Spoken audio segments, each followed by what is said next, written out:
I didn't want to talk about this, but apparently some of you did, so here it is.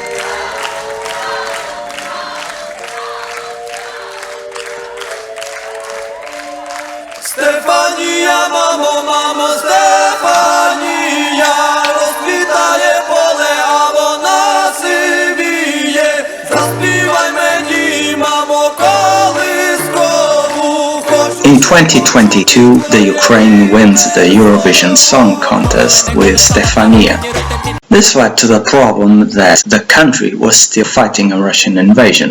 After proposing safer parts of the Ukraine, like Kiev, which from late 2022 all the way to May of this year is already mostly outside range of Russian attack, and also cities in the safer region of Zakarpattia province. Both the pro-Ukraine British and Polish governments proposed that the contest would take place outside the Ukraine. As the second position in the previous contest, Britain was a natural pick. It would be the fifth time that the United Kingdom hosted the event in place of a city of the winning country. This had happened already in 1960, taking the place of Amsterdam, in 1963 taking the place of France, in 1973 taking the place of Monaco, and in 1964 taking the place of Luxembourg, for different reasons each case. After a brief race among British cities for hosting the event, Liverpool won the bid. It was decided that British singer Alessia Dixon, British actress Hannah Waddingham, and Ukrainian singer Julia Sanina would co-host the event, with Irish presenter Graham Norton joining them for the final. Liverpool got ready for the event. Charles of Windsor, having finally gotten his job after a life of waiting for it, Charles and his wife gave their blessing to the event. Everybody is rehearsing for later today. The running order yesterday night was...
The running order for tonight shall be...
I know everybody likes to theorize over the odds and how you make a winning song, but I would say that there is no formula for the winning song, but a formula for the winning songs campaign. What is there in common between any of these?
Because all in all, there's an issue of voting blocks and major and not major players, and hence you can only get around it with a very well orchestrated campaign and a song that will practically campaign itself, courting success just naturally.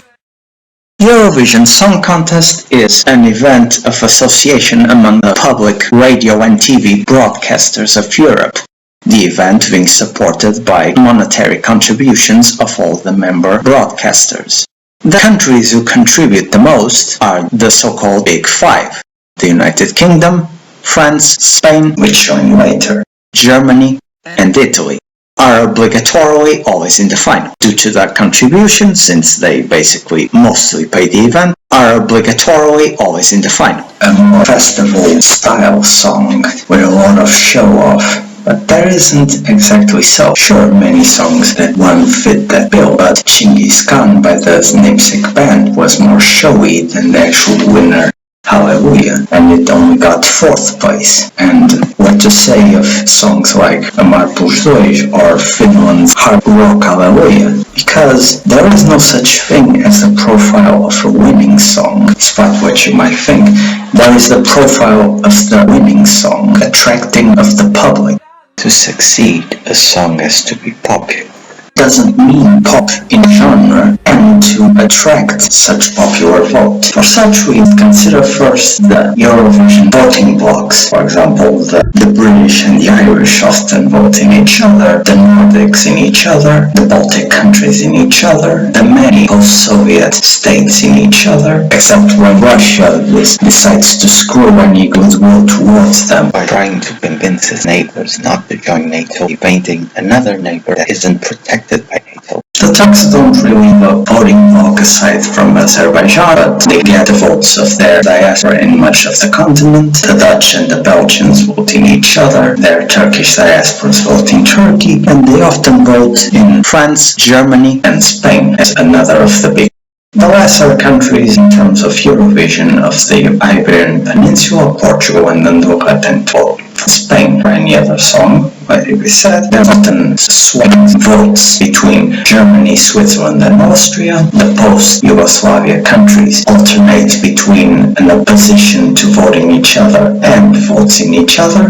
Greece and Cyprus tend to vote in each other. Poland tends to vote in other post-Soviet bloc states, and Germany often votes in them as well, and so on. As seen, a country outside of those blocs to win, and outside of the Big Five that have presence in the final guaranteed, has to court a lot of votes. For example, Amar pelos Dois, despite what people think that it would, despite being sung in Portuguese, that it couldn't work in English, it was written by the Sobral siblings who lived a lot of their life abroad and have sung in English. Themselves have spoken of the fact that it is hard to sell to a foreign audience a song in Portuguese because of the differences between that language and many foreign languages, especially English. The thing with English is that it has many 1, 2 or 3 syllable words, while a lot of Latin-derived languages have many 4 and more syllable words. As such, they had to write a Portuguese song which would be easy for a non-Portuguese listener to sing along to. All you need to do is to compare Amar pelos Dois with another more literary and more couldn't work in any language but English song like E Depois pelo Deus.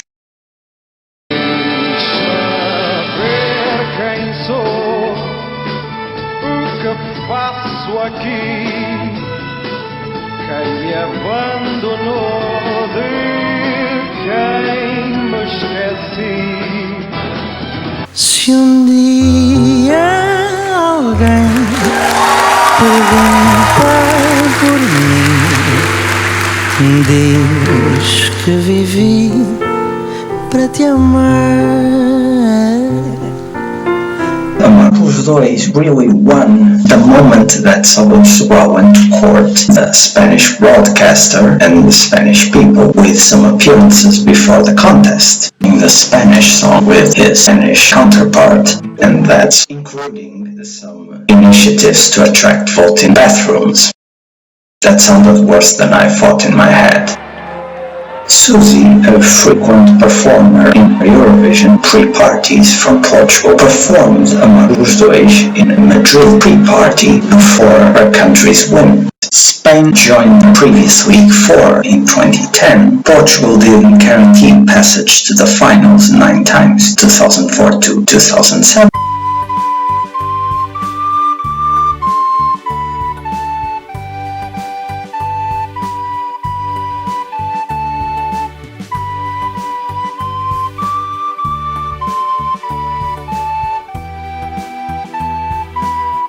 2011, 2012, 2014, 2015 and 2019 and failed to participate twice since 2013 and 2016. Between 1964 and 2002,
In 2022, Portugal didn't vote in Spanish songs 21 times, and Spain did the same 17 times.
two time breaks where Spain simply ignored Portugal when giving points between 1980 and 1982.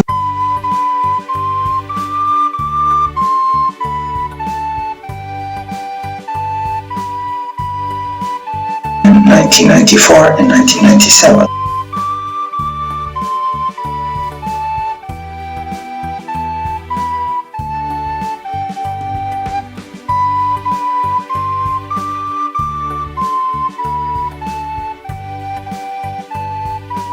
Eight times in a situation in which they could vote for each other, being both in the final. Both countries didn't. In 1964, 1965, 1976, 1977, 1982, 1992, 1994, and 1999, when Spain zeroed Portugal in 1980, 1982, and 1996.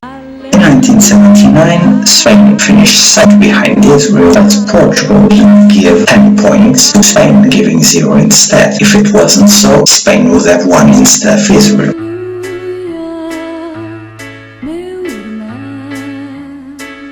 Portugal gave 12 points to Spain from 1966 to 1969.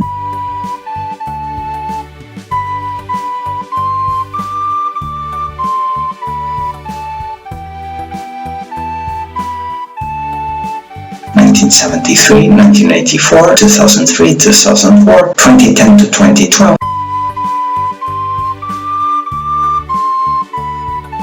And 2022 to Spain.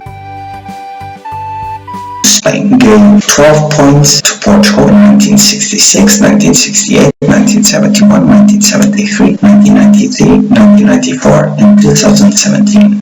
In Spain's two victories, 1968 and 69, Portugal contributed 12 points. Since 2010, Portugal gave Spain 12 points 4 times, but also gave them 0 3 times. In the same period, Spain only could in Portugal in the finals 5 times, giving twice 0 points, twice between 0 and 12 points, and 1 time 12 points when Portugal won in 2017. Often there is a difference in that Portugal gives 12 points and Spain gives 0, with the difference being more on the telephone audience vote. In 2018, Portugal gave 12 points to Spain. In 2018, Portugal playing at home gave Spain 12 points, but Spain gave 0 to Portugal. But then again, only Switzerland and France gave points to Portugal. But Portugal also gave 0 points to Spain in 1993 and 1994, and gave 12 points to Portuguese songs, getting nothing in return. In 2017, the Spanish popular vote gave maximum score to Portugal, and the national vote gave them back 5 points, which were the only popular voting points given to Spain's song that year. In 2022, Portuguese telephone votes followed the same trend of our national jury and gave 10 points to the Spanish song, but the popular vote was more generous to the Portuguese song than their jury vote that gave a 0. And when you join to that, it's for simplicity, the fact that yes, it's not a conventional pop song, but it is a song with an immense catchiness and with a very labored structure, a styling that appeals to a sort of stylistic nostalgia and which makes it look like a classic from the first day that it was played. What is more impressive at first for people, I think, is the classic mood that it has. But it's a bit unconventional in some ways, probably ways that most people don't even notice, like the structure. So the structure of a regular pop song looks something like this. This kind of form of 2 verses and a chorus and another verse and a chorus and a bridge and 2 choruses and then it's over. It's kind of a pop formula.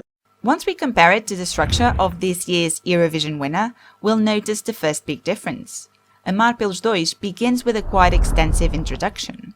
Which I just found out is the longest introduction in the history of Eurovision. So something to be said about false simplicity, a simplicity that is actually gigantic in terms of getting in your ear. As an internet music critic, Todd in the Shadows commented about Don Lewis's I Love You Always Forever. It's honesty, it's simplicity and sweetness. Well, I can give you a guess. I love you always forever, near and far, closer together everywhere.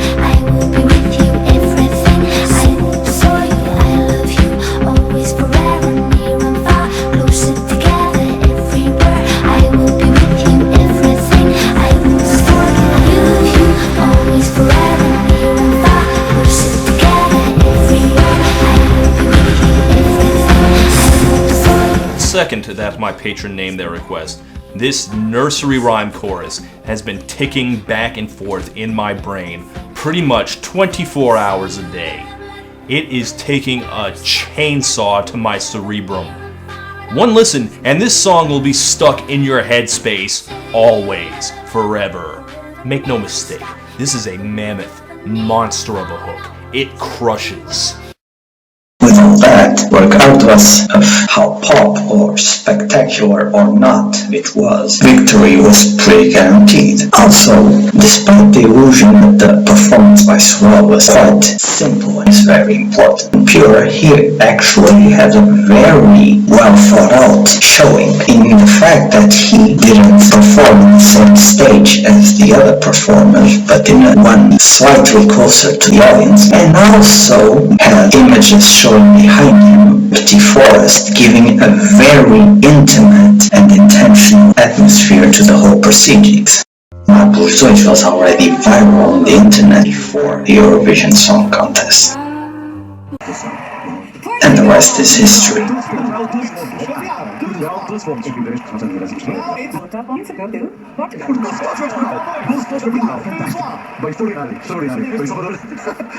12 points for Latin jury go to romantic pop idol from Portugal. 12 pontos de Portugal. Mais 12 pontos de Portugal. Mais 12 pontos de Portugal. Fez a duração de 56 pontos. The 12 points from the Spanish jury go to Portugal. Muito obrigado, muito obrigado, Espanha. Muito obrigado. La France a décidé de donner ses 12 points à 12 points from France go to Portugal. Mais 12 pontos, obrigado. Je vous remercie. And out by 12 points go to that medical song and voice Portugal. 12 Portugal. 12 pontos Portugal. Mais 12.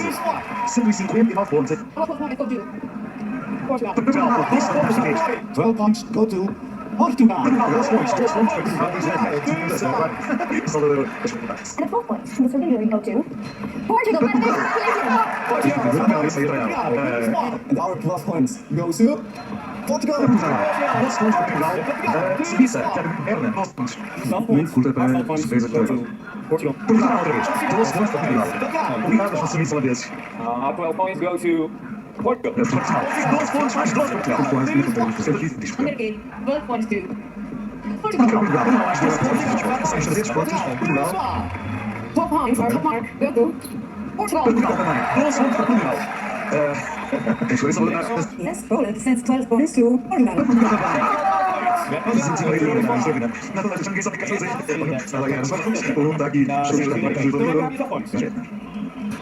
The 12 points from the United Kingdom go to Portugal. 12 points from Czech Republic go to Portugal. Primeiro, Portugal, em segundo, Bulgária, em terceiro, Suécia, em quarto, Austrália e em quinto, como temos 382 pontos, mais 6 pontos, mas pontos insuficientes, vamos ter o legal possível a relação do trabalho. Portugal, 12 pontos, 12 points go to Portugal. 12 pontos para Portugal. Bem, extraordinário. Foi Salvador. And 12 points for Latin jury go to romantic pop idol from Portugal. Mais 12 pontos para Portugal. 12 pontos de Portugal. Mais 12 pontos para Portugal. Mais 12 pontos para Portugal. Fez a duração de 56 pontos. The 12 points from the Spanish jury go to Portugal. Muito obrigado, Espanha. Muito obrigado. La France a décidé de donner ses 12 points à 12 points from France go to Portugal. Mais 12 pontos, obrigado. Je vous remercie. And out by 12 points go to that medical song and voice Portugal. 12 Portugal. 12 pontos para Portugal. Mais 12. 159 pontos. 12 points go to Portugal. Portugal. 12 pontos seguintes. 12 points go to Portugal. 12 pontos para Portugal. Salvador. And 12 points from the Serbian jury go to Portugal. And our 12 points go to Now, speaking of a song that didn't win, but whose performance in the festival shows how courting your neighbors is quite important, the Ukraine's 2005 Orange Revolution celebration song, before it performed Eurovision, was already getting known by Polish audiences thanks to a remix and version in Polish that was already going around. Being known outside of your country before Eurovision is very important. So who is going to win this year? God if I know. As I said, I have a general theory of what gives victory to a song. After that, you can appeal to niche in several countries, like for example metal fans going like this over hard rock hallelujah. A mainstream audience all over Europe, lots of more or less wide audiences in several countries, or even appeal to whole countries, and do that appeal by quality, by being niche, by being popular, by being well promoted, etc, etc. So, what the best at a trend now votes at least win. And please watch all the videos I used to make this video and leave a like and a comment saying you came from my part. You might like those creators' content or not. That's up to you. I'm not sure. Take care. See you next.